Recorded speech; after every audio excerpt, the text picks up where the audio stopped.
Episode की शुरुआत में हम देखते हैं कि वही लड़की उसे यही कहने लग गई थी कि बदकिस्मती की बात यही है कि तुम मेरी चार्म से बच गए, वो भी सिर्फ की रिफाइनर होते हुए। लेकिन इसी के साथ वो दोबारा उसके ऊपर इल्यूजन की पावर का यूज करना शुरू कर देती है और इसी इल्यूजन के नाते वो वहाँ पर 3 क्लोन्स बना चुकी थी और वो तीनों के तीनों ही अपने अलग अलग पावर्स का इस्तेमाल करके उस पर अटैक करने को तैयार हो जाती हैं और वो यही कहती है कि मैं देखता हूँ कि तुम इन सब का मुकाबला कैसे कर पाओगे।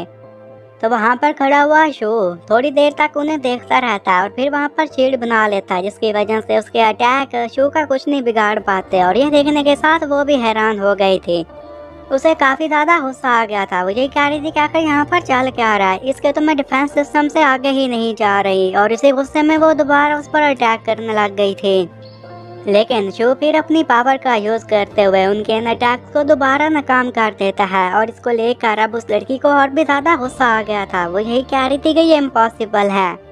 तो अब पहले बार वो जितनी पावर यूज कर रही थी उसे डबल करने के लिए अपना एक और क्लोन बना लेती है और इस बार डबल स्ट्रेंथ के साथ शो पर अटैक करने लग जाती है।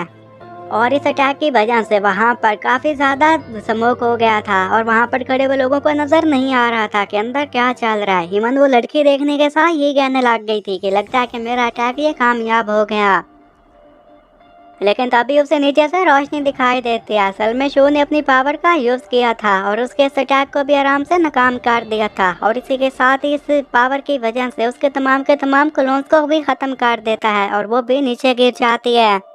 तो वो नीचे गिरी पड़ी थी कि तभी शो उसके पास आता है। तो शो को देखने के साथ वो यही कहती है कि मेरा नाम है यू सान न्यांग और मैं त्यानवू सिटी के लॉर्ड्स हॉल से आई हुई हूँ और अगर मेरी बात की जाए तो मैं तुम्हारी वर्शिप करने के लिए तैयार हूँ और तुम्हारे ही ऑर्डर्स को फॉलो किया करूँगी। मैं तुम्हें सर्व करने के लिए तैयार हूँ। तो उसकी ये बात सुनने के साथ शो से यही कहता है कि तुम्हारे कहने का क्या मतलब कि तुम मुझे सर्व करोगी, मैं तुम्हें जाने देता हूँ, तुम वापस जाओ और जिन लोगों ने तुम्हें यहाँ पर भेजा उन्हें मेरा मैसेज दे देना। अगर उनमें से कोई भी त्यानलैंड सेक्ट में आने की कोशिश करेगा तो वो मारा जाएगा। और बस इतना कहते साथ ही वो उसे हवा में उछाल देता है ताकि वो हवाई यात्रा की मदद से जल्दी अपने लोगों के पास पहुंच सके। कि इतने में वहाँ पर अब त्यान भी आ गई थी। वो वहाँ पर आते साथ ये कहती है कि लगता है कि यहाँ पर बहुत कुछ हुआ, लेकिन शिव से यही कहता है कि तुम्हें मैं जिस चीज़ के लेने के लिए भेजा था क्या तुम वो लेकर आ गई। तो इस पर वो कहती है कि हाँ, वो उसके लिए ग्रास क्रेट लेकर आ गई थी जिनकी एज 10,000 ईयर से भी ज़्यादा थे। और उन ग्रेड ग्रास को देखने के साथ ही शू यही कहने लग गया था कि हमारे इस क्लैन में इसका किसी ने यूज़ नहीं किया, लगता है कि यहाँ पर कोई भी अलकमी में इतना जीनियस नहीं था और फिर खुद ही उन पावर का इस्तेमाल करने लग गया था। वो स्पिरिट ग्रेड ग्रास को वहाँ पर रिफाइन करना शुरू कर देता है। तो वहाँ पर बाकी मौजूद डिसिपल्स भी सबको देखने के लिए वहाँ पर आ गए थे। थोड़ी देर तक उस पर रिफाइन करने के बाद वो उनको पिल्स बनाने में कामयाब हो गया था और इसी के साथ लोग देखकर काफ़ी ज़्यादा खुश हो गए थे और उन्हें चेक करने के बाद यही कहने लग गया था कि अगर इस एलेक्सर की बात की जाए तो इनका लेवल बहुत ही कम है, लेकिन उनका लेवल 4 था। और ये देखने के साथ लोग यही कहने लग जाते हैं कि हमने अपनी लाइफ में टायर 2 तक के ही पिल्स को देखा है, आज पहली बार हम 4th लेवल की पिल को देख रहे हैं।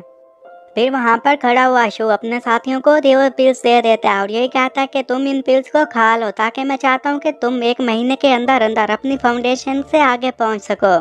तो उसके डिसिपल्स यही कहने लग जाते हैं कि हमारे एंसेस्टर, हमें उम्मीद है कि हम आपकी उम्मीदों पर खरा उतरेंगे। फिर शो त्यान किंग शो को भी यही कहता है कि तुम्हें 15 दिन के अंदर अंदर गोल्डन कोर के लेवल से ऊपर जाना होगा। फिर वहाँ पर सारे के सारे लोग बैठकर कल्टीवेशन करने लग गए थे। शो के पास करने के लिए कोई और काम नहीं था तो वो जंगल में जाता और वहाँ पर हंटिंग करने लग गया था और सबसे पहले वो वहाँ पर एक बेयर को मारता जिसकी वजह से उसे कुछ रिफाइनिंग पिल्स भी मिल गई थी और फिर वो यही पिल्स जाकर अपने फिर डिसिपल्स को देता और यही कहता है कि तुम इसका इस्तेमाल करो। वो उन्हें यही कह रहा था कि स्टेलस मैन की मदद से तुम बहुत अच्छे से काम कर पाओगे और उसे देखने के साथ वो लोग भी काफ़ी ज़्यादा खुश हो गए थे। वो लोग वहाँ पर खड़े हुए इसी के बारे में बात कर रहे थे कि तभी उन्हें एक रूम से एनर्जी दिखाई देने लग जाती है और उस रूम में कोई और नहीं बल्कि किंग शी बैठी हुई थी। वो कल्टीवेशन कर रही थी जो कि अब गोल्डन कोर लेवल तक पहुँच चुकी थी। और फिर एक बंदा जाकर एडर को सब कुछ बता देता है। इस पर वो ये कहने लग गया था कि तुम्हारे कहने का क्या मतलब कि वो जो शो है वो बहुत ज़्यादा तरक्की कर चुका है, क्या वो ध्यान जिंदान लेवल तक पहुंच गया, जिस पर वो कहता है कि हाँ, अगर उसके सेक्ट की बात की जाए तो वो भी अब तरक्कियों पर है। तो इस पर वो एल्डर यही कहता है कि मैं चाहता हूँ तुम किसी बंदे को उनके पास भेजो और उन्हें यही कहो कि यहाँ पर एक ऑक्शन होने वाला है, तो वो यहाँ पर आकर उसमें पार्टिसिपेट करें। तो वो बंदा यही कहता है कि एल्डर मैं आपकी बात समझ गया, और इसी के साथ वो साइड पर चलने लग गया था। फिर कुछ दिनों के बाद ही हम देखते हैं कि शू किंग शी के साथ ही उसी ऑक्शन में बाहर खड़ा हुआ था, जहाँ पर वो यही बता रही थी कि यहाँ पर बड़े बड़े लोग आने वाले हैं, और फिर वो अंदर जाना शुरू हो जाते हैं। कि तभी हम एक और लड़के को देखते हैं जिसके साथ मौजूद बंदा काफी सारा सामान उठाकर चल रहा था, लेकिन वो सबसे ज्यादा खुश नहीं था। वो ये कहता कि फाइटिंग करके मुझे काफी ज्यादा मजा आता है। तो वहाँ पर शू एक स्पिरिट फ्लावर के पास खड़ा हुआ था कि उसकी टक्कर उसी लड़के के साथ हो जाती है, और ये देखने के साथ वो लड़का शू को ये कहने लग जाता है कि क्या तुम भी इसे खरीदना चाहते हो, तुम्हें पता है कि ये कितना ज्यादा महंगा है।